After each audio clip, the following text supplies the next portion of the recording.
今日咧會同你哋開箱啊！點解我咁開心？因為咧我等咗呢一件貨咧成3個月啦。由我喺淘寶嗰邊買貨啦，跟住去到呢個集運倉，等佢收齊晒貨之後，到佢送出嚟，到而家我等咗3個月先運收到佢，所以我今日好開心啊！一個移咗民嘅人，佢會買啲乜嘢咧？會淘啲咩咧？我而家就同你哋開呢個箱睇下先。咁喺開呢個箱嘅時候咧，都會講下關於呢邊嘅郵政啊，同埋咧之前我喺香港咧寄嘢翻大陸嘅時候咧嘅一個擺烏龍事件啊。咁咧呢邊咧，我哋啱嚟到嘅時候咧，都有好多朋友啊、屋企人啊寄嘢俾我哋噶嘛。咁咧佢哋寄嘅時候咧，就主要都係用翻香港嘅郵政局嘅服務啦。咁寄到嚟之後咧，我哋收到嘅時候咧，好多時咧呢邊都會收稅嘅喎，收嘅稅咧係唔少噶。首先由香港寄出嚟嘅時候咧，可能都寄咗成1000幾蚊啦。咁跟住嚟到咧，仲有好多時咧要收稅，收嗰個 percentage 咧就睇下你要寄啲乜嘢。如果你寄食物啊嗰啲咧，就好似大概收10%。如果你咧寄衫啊，或者寄啲玩具啊、模型啊嗰啲要收成20% 㗎。咁佢點樣計呢？我哋咧開頭都好唔清楚嘅。原來咧佢係會計你嗰件貨嘅錢啦，亦都會計你寄嘅時候用咗幾多錢去寄，兩樣嘢加埋咧去收個稅㗎。所以咧我哋之前咧啲朋友寄啲杯麵啊、糖啊、模型啊，我哋收嘅時候咧，座底呢度嘅郵政咧就要收我哋6歐座底㗎啦，無論你寄乜嘢都收6歐，跟住咧就收稅咯喎，收咗咧成每件貨可能會收成30歐至到50歐不等。咁你哋會話啊，咁不如每次寄嚟嘅時候寫少啲啦。咁係嘅，如果咧寄嚟嘅時候咧，所嗰件物品寫個價錢寫低啲咧，係會收少啲稅嘅。但係咧，我哋好多時收到嗰件貨嘅時候咧，呢度嘅郵政係開過㗎，佢哋咧係真係會睇下裏邊係咪真係你寫個價錢係同佢哋嘅估計係啱啦。咁譬如你話，如果寄一句波鞋咁樣舊嘅，你寫可能200蚊港紙，咁可能佢都會覺得係OK 嘅。咁但係如果你話寄模型啊，或者寄玩具啊，咁如果呢邊有嘅話咧，咁譬如呢邊係賣緊50歐、60歐，咁佢都會，就算你寫係只係20歐啊、30歐，咁佢哋都會 charge 翻高啲咯。咁所以咧都會睇你寄啲乜嘢。我睇下收到啦，睇下先。咁咧呢包係咩嚟嘅？哦，呢個咧係我個女買嘅恤衫。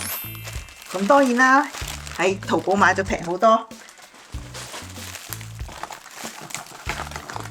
哇！呢個幾得意，你睇下。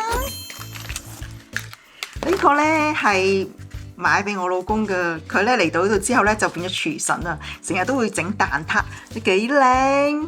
咁如果咧用呢個包住送俾人咧，就會好開心咯。因為其實咧呢邊咧，我見佢賣咧呢個好似賣呢度100件咧，好似賣幾蚊啊，10蚊人民幣。但係呢邊可能要10歐咯，係一樣價錢，但係個貨幣就唔同咗。嗱，呢個咧就係我要買嘅，因為咧我嚟到呢邊咧都多咗買，即係煮嘢食啊。咁我咧呢個咧買咗之後咧就可以咧封住嗰啲肉，跟住落去慢煮。一拆開佢睇下先，仲有跟埋呢啲膠袋。呢個管係有咩用？呢個管下次睇下咩用先。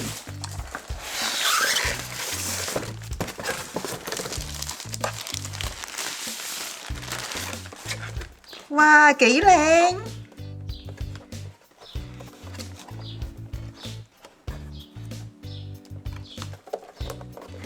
好似唔錯喎。呢個咧，我咧會之後咧再拍片同大家分享我用嘅時候咧個實際情況用得好唔好啊？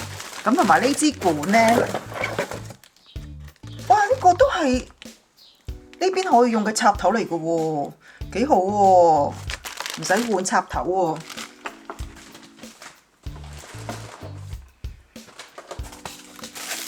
呢個管咧要睇下到時用嘅時候有啲咩用啊？呢個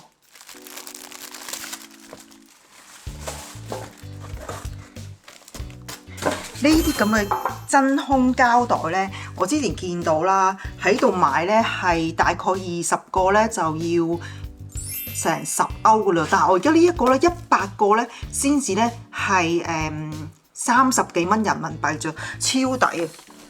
呢個咧係假髮嚟㗎，係我個女啊。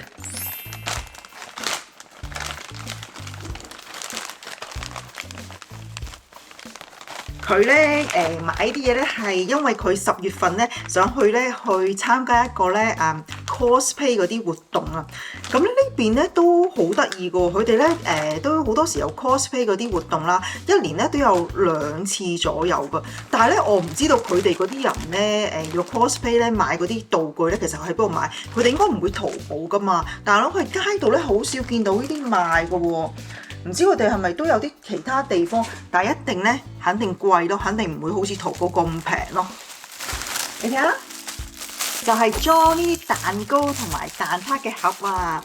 咁佢整完之後再送俾人啊。其實咧淘寶有啲咧好鬼靚嘅花㗎，不過佢話佢要實用啲啊，唔使咁貴，同埋咧平凡啲，所以我哋就買咗呢一隻乜都冇咯嘅白色紙卡。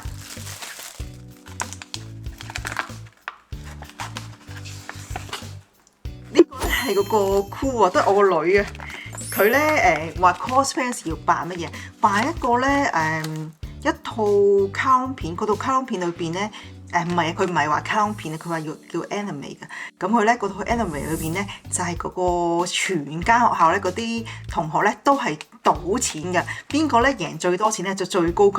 我都唔明點解而家咧會有呢啲咁樣嘅即係動漫啦，係全間學校都係賭錢，叫咩狂賭之淵啊！咁佢要扮個角色咧，係有條頸即係狗箍咧箍住佢嘅，所以佢咧買咗好多呢啲咁嘅呢個狗箍啦，同埋頭先嗰個圈啊、夾啊、絲襪啊，同埋佢嘅一啲化妝品嘅用具啦。咁基本上咧呢啲全部都有得賣嘅，但係個價錢係10倍咯。咁所以咧，等成3個月都抵嘅。如果啲嘢唔係急用咧，其實真係可以淘咯，咁就可以慳翻好多錢啊！我呢一箱咧，講下呢一箱先。呢一箱咧大概係13 kg 咁啦。咁其實而家呢一邊咧集運個價錢咧間都差唔多。咁我呢一箱大概就運咗480蚊人民幣左右啦。跟住咧，我哋買咗好多呢啲嘅不鏽鋼碟啊，好正啊！因為咧其實係可以蒸嘢咯。咁如果大家真係要移民咧，蒸架咧就真係要帶過嚟。呢邊咧就一定要去翻唐人超市先至可以買到一啲蒸架。咁我蒸排骨啊，蒸一啲蒸排骨或者蒸嗰啲肉餅啊，用呢啲咁樣嘅不鏽鋼盤就最好啊！我哋買咗好多個眼睫，呢啲個眼睫毛先誇張，眼睫毛呢啲眼睫毛咧喺呢度買咧，平常去 DM 咧或者係Mura 啲地方買咧，一對咋就係要成5至6歐啦。但係呢度都有一間鋪頭叫 Pima， 咁佢咧就有啲平啲嘅，咁一對咧可以賣1至2歐啦，但係淘寶20幾蚊人民幣就有成盒咯喎，所以呢個係再 encore 嘅，佢之前訂過噶啦。哇！呢個就係我啦，餃子神器啊！我咧成日都會包餃子啊。咁咧呢邊咧其實都有唔同嘅餃子皮嘅，譬如水餃皮啊、雲吞皮啊都有嘅。咁我買呢個餃子神器咧，我就可以包得好快咯。好似好正咁喎，呢個就塞落去。咁我咧都會試用，到期時咧就話俾你哋聽好唔好用。我咧買咗2個啊，因為咧我哋喺呢邊識咗一對咧奧地利嘅夫婦，佢咧好犀利㗎，識講國語，去咗咧返咗大陸青島咧住咗好似2年㗎，係特別去學國語。咁佢話咧佢都好中意食餃子，所以咧特登買多一套咧，睇下佢會唔會自己包咯。呢個就係嗰個皮帶。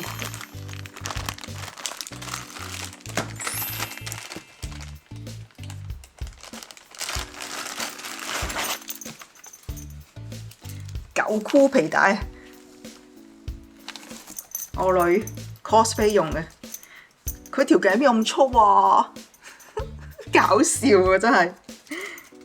收翻埋我俾佢知道我拆開過。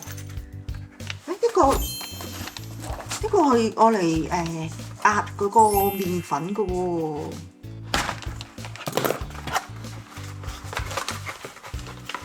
哇！包裝幾精美，係冇等佢爛，睇下先。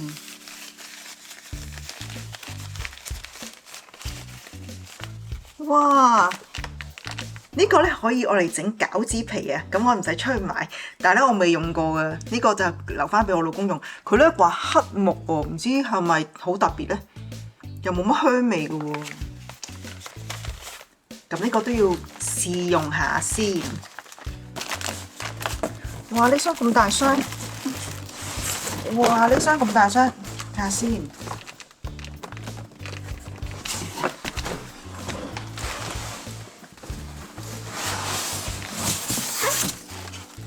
哇！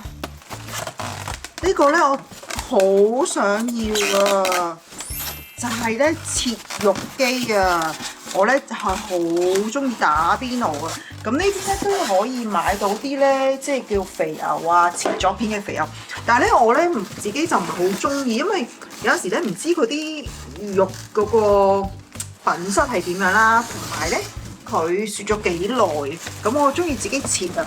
咁啊，上次大家我哋喺聖誕前約咗啲朋友上嚟打邊爐，哇！用手切肉咧，切到我死下，所以咧我就決心買咗呢一部切肉機。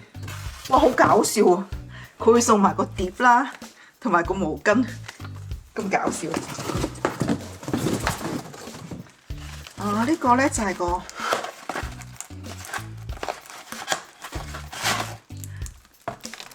有埋嗰個，呢個係嗰個切肉嗰個刀片啊！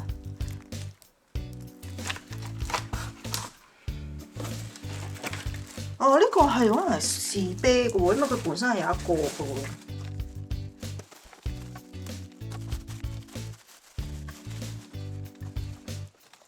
嗱，雖然咧就簡陋啲，但係呢部機咧好似係300蚊人民幣左右嘅，咁啊〜呢邊咧當然有得買啦，切肉機啦，但係咧佢呢邊咧最平嗰款咧係99歐，但係咧佢見佢個 demonstration 咧，啲人咧係愛嚟切芝士啦，同埋切麵包嘅咋，所以我覺得佢係切唔到嗰啲雪過嘅肉咯。咁但係如果你話買真係可以切到肉咧，可能要成300幾400歐咧，嗰一隻咧先至可以切到肉啊。咁我覺得太貴。咁呢一個咧就只係300左右嘅人民幣啦，咁啊當然啦，你話咁呢度買300-400歐，梗係有牌子啦、靚機啦，咁但係即係呢啲就好似一部車，你要買一個 Tesla 啊，定係買一個 Toyota 啊，定係買呢個寶馬係咪？或者手袋啊？咁我覺得咧，對於我嚟講啦，用得就得啦，所以我就買呢一個淘寶貨睇下好冇用，咁我會再拍片試用俾你睇下嘅。跟住嗰啲咧應該都唔係我噶啦，因為我咧最主要咧係買嗰部切肉機啦，同埋嗰部抽真空機嘅啫。哇！買咗好多士啤呢個真空袋啊，就可以做廚神啦我打算咧買咗部機之後咧，就整一個嗰啲嗰啲叫咩啊？日式燒肉啊，日式嗰隻叉燒咧，嗰隻叉燒咧，我見人哋整咧係好多時係要抽真空，跟住擠落去慢煮，咁啊最好食。呢邊咧其實去一啲所謂嘅日本餐廳食嗰啲拉麵咧，都未必有日式叉燒噶。其實係咪真係好難整咧？我都唔知啊。總之就唔係成日地好多地方有得食咯。咁所以咧，我就打算自己整呢一個咧。擠花袋咧都係我老公用噶啦，佢話咧之前用嗰啲太細，同埋呢邊咧通常買嗰啲咧都係得呢度一半咁大度，咁我哋特登咧買咗呢一隻加厚啦，同埋好長，咁佢嘅手好大噶嘛，咁佢可以擠好多咯。你睇下我個女買咗幾多啲眼睫假眼睫毛，佢成日返學咧都會化妝噶。呢度嘅人咧，中學生咧好多時返學都會化妝，即係化到好靚咁，所以佢咧都會買好多呢啲。咁呢邊買好貴嘛，咁但係呢度咧只係20幾蚊人民幣，仲有成盒，超抵。蛋撻帽呢一隻黑色嘅蛋撻帽啦，咁買嗰陣時咧就話自己好似係咪叫黑炭咧？咁咧話自己唔黐㗎喎。咁我咧都會試嚟用下，睇係咪真係唔黐。咁你哋咧，如果真係好咧，就話俾你聽啦。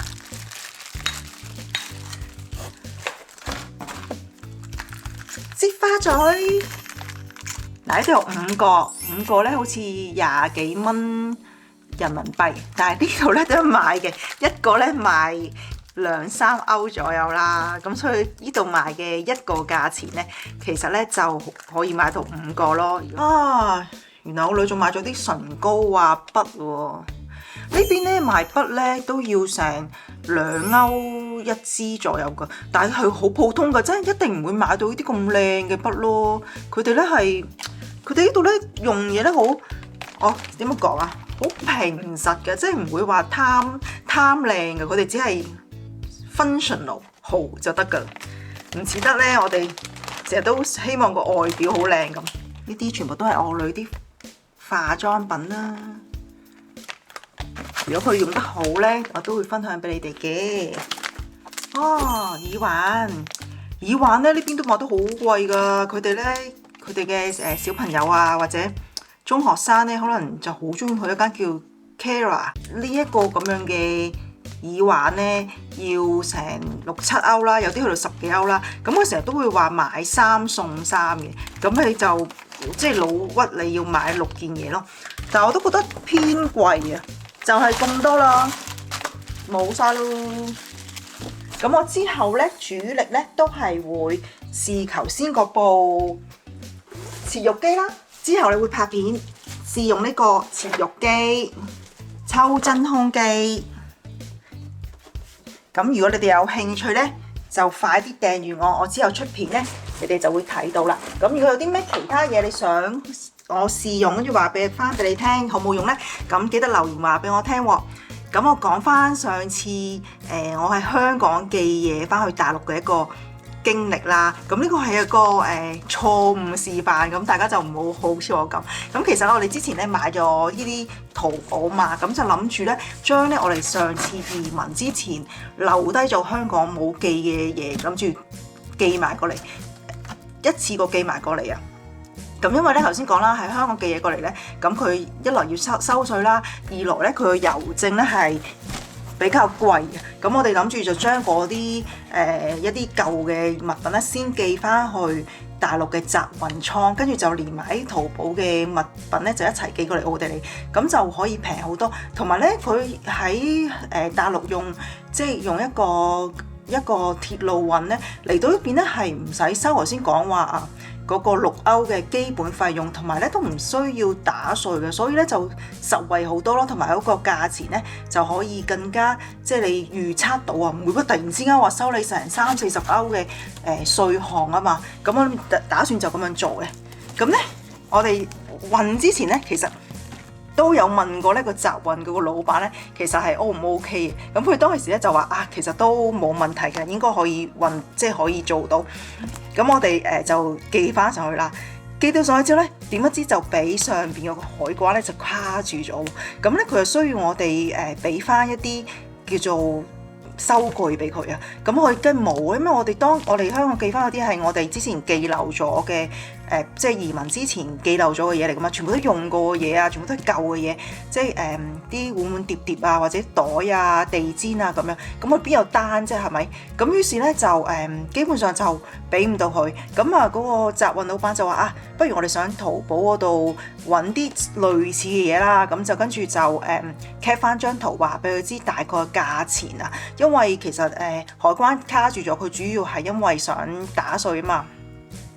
咁所以我呢就即係照做啦，咁即係俾咗海關之後咧，海關都係唔接受咯。咁所以咧，我哋寄咗嗰兩箱嘢啦，一箱咧都大概係10 kg，每箱咧寄翻大陸咧，其實都用咗成300幾蚊港紙啦。咁跟住佢海關唔接受啦，咁佢就退翻俾我哋啦。咁每一件貨咧都要即係打回頭咧，都要收翻我哋成300幾400蚊嘅郵政費，所以其實嗰兩件貨 total 係用咗我哋千幾蚊咯，千幾蚊港紙，但係就係原封不動就由香港翻上大陸，跟住卡住又送翻上嚟，根本上就係冇做到任何嘢咯。所以大家咧，如果喺香港想寄嘢翻大陸咧，一定係要有單啦，同埋咧係要即係最緊要係有單咯。咁佢話要新嘅要有單先可以寄到翻上去咯。如果唔係咧，舊嘅嘢咧，我諗咧好多時都會俾海關卡住，除非你真係好少量咯。如果我哋之前寄成10 kg 咧，就不吉啦。所以大家咧呢個當一個少少 tips 同你分享下。咁今日咧就分享完我哋移咗民之後會喺淘寶淘啲咩貨啦。咁如果你哋嚟到奧地利想知道有啲咩可以買手信嘅話，就要睇翻呢一套片啦。我哋下次見啦，拜拜。